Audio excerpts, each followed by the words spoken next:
नमस्कार। पिछले एक सप्ताह से राजस्थान सरकार की एक न्यूज वायरल हो रही है कि पुरानी पेंशन योजना को बंद करने को लेकर।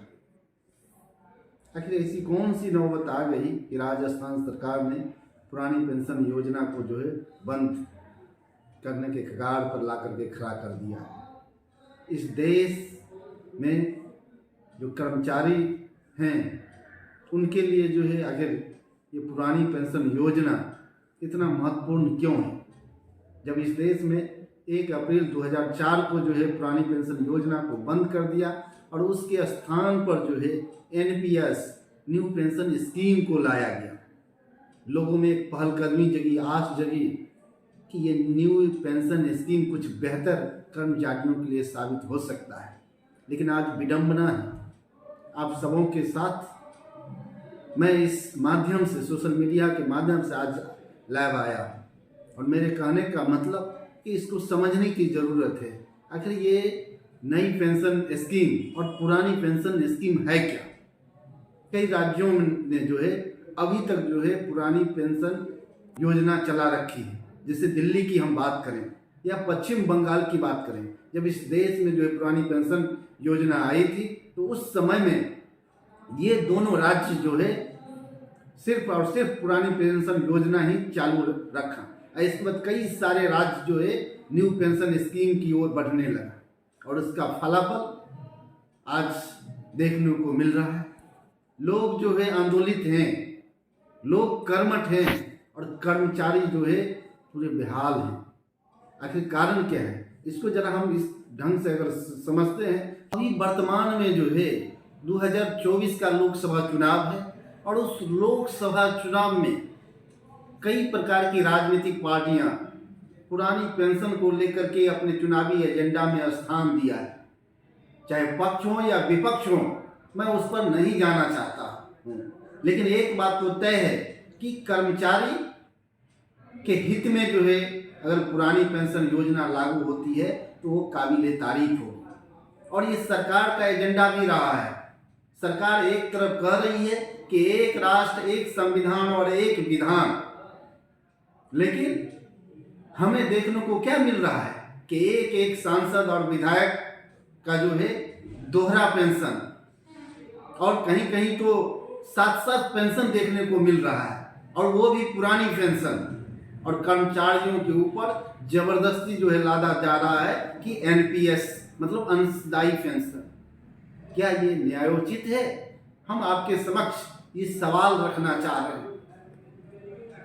लेकिन अभी 2024 का, जैसा कि हमने अभी बात किया कि विभिन्न राजनीतिक दल अपने चुनावी एजेंडा में पुरानी पेंशन की मांग को लेकर के आंदोलित हैं और कह रहा है कि अब मेरी सरकार बनेगी तो 2024 में हम पुरानी पेंशन योजना लागू करेंगे। लेकिन हाल फिलहाल में आप सबों के सामने देखने को मिल रहा है कि छत्तीसगढ़ और राजस्थान में किस तरह सरकार ने पुरानी पेंशन मुहिम को स्थगित कर दिया है।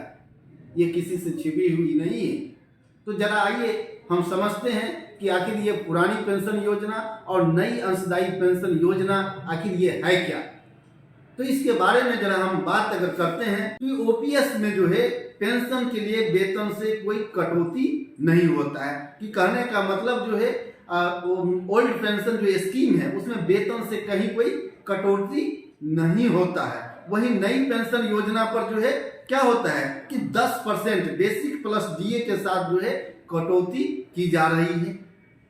ठीक है। और इसमें ओपीएस की अगर बात करें, ओल्ड पेंशन स्कीम की बात करें, तो उसमें जीपीएफ की सुविधा भी उपलब्ध है और एनपीएस में जीपीएफ की सुविधा उपलब्ध नहीं है। और ओपीएस एक सुरक्षित पेंशन योजना है। ओपीएस में हम लोग क्या करते हैं, सुरक्षित मतलब सिक्योरिटी गारंटी है कि इसमें मिलेगा ही। लेकिन एनपीएस क्या है, न्यू पेंशन स्कीम शेयर बाजार पर आधारित स्कीम है और वह पूर्णतः असुरक्षित है। और ओपीएस में रिटायरमेंट के समय निश्चित पेंशन, हम बात कर रहे थे कि ओपीएस में रिटायरमेंट के समय निश्चित पेंशन जो कि अंतिम मूल वेतन का 50% की गारंटी है।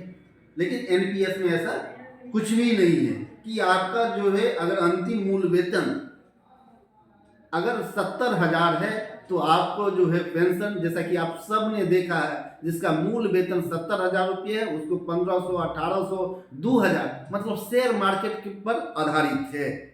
ठीक है, और उसमें जो है ये भी दर्शाया गया है कि ओपीएस पर 6 माह बाद मिलने वाला महंगाई भत्ता लागू होता है, जबकि एनपीएस में 6 माह बाद मिलने वाला महंगाई भत्ता लागू नहीं होता है। ठीक है, ओपीएस के अंतर्गत प्राप्त पेंशन पर हर 10 वर्ष पश्चात वेतन आयोग का लाभ प्राप्त होता है। ठीक है, लेकिन एनपीएस में इसके अंतर्गत प्राप्त पेंशन पर हर 10 वर्ष पश्चात वेतन आयोग को लाभ प्राप्त नहीं होता है। ठीक है, ओपीएस में सेवा के दौरान मृत्यु होने के बाद फैमिली पेंशन का प्रावधान है, जबकि एनपीएस में इसके अंतर्गत जो है इस सेवा के दौरान फैमिली पेंशन का अस्थायी जो है प्रावधान किया गया है। ठीक है, अगला जो है अगर हम बात करते हैं ओपीएस के लिए, तो ओपीएस में सरकार द्वारा ट्रेजरी के माध्यम से भुगतान किया जाता है, जबकि एनपीएस में जो है शेयर आधार के आधार पर जो है भुगतान किया जा रहा है। ठीक है, ओपीएस में जो है जिसकी आयु ओल्ड पेंशन स्कीम में जिसकी आयु 80, 85, 90, 95, 100 वर्ष पूर्ण होने पर जो है पेंशन जो है क्रमशः 20%, 30%, 40%, 50% और 100% की बढ़ोतरी होती है, जबकि एनपीएस में इस तरह का कोई प्रावधान नहीं है। ठीक है, उसके बाद जो है ओपीएस में रिटायरमेंट के पश्चात जीपीएफ फंड से किसी प्रकार का इन्वेस्टमेंट पेंशन के लिए नहीं करना पड़ता है, लेकिन एनपीएस में रिटायरमेंट के समय जीपीएफ फंड से किसी भी प्रकार का इन्वेस्टमेंट पेंशन के लिए करना पड़ता है। तो और इसमें और बातें हैं कि ओपीएस में ओल्ड पेंशन स्कीम में 40% पेंशन कंप्यूटेशन का प्रावधान है, जबकि एनपीएस में 40% कंप्यूटेशन का प्रावधान नहीं है। तो ये सारी बातें जो है एनपीएस आखिर बेहतर है या जो है ओपीएस बेहतर है, ये सारी बातें हमें और आपको समझना पड़ेगा। और ये लोकसभा का चुनाव जो है 2024, इसमें जो है पेंशन का एक अहम मुद्दा कर्मचारियों के द्वारा, खास करके राज्य सरकार के कर्मचारी और केंद्र सरकार के कर्मचारियों को समझना पड़ेगा। जितने भी कर्मचारी हैं, सरकार में पदाधिकारी हैं, ऑफिसर हैं, शिक्षक हैं, जिस भी विभाग में कार्यरत हैं, सभी लोगों को इस मुद्दा से अवगत होना होगा, तब जाकर के आपकी जो है पुरानी पेंशन जो है बहाल हो सकती है। अन्यथा जो है हम लड़ते रह जाएंगे, संभव नहीं है।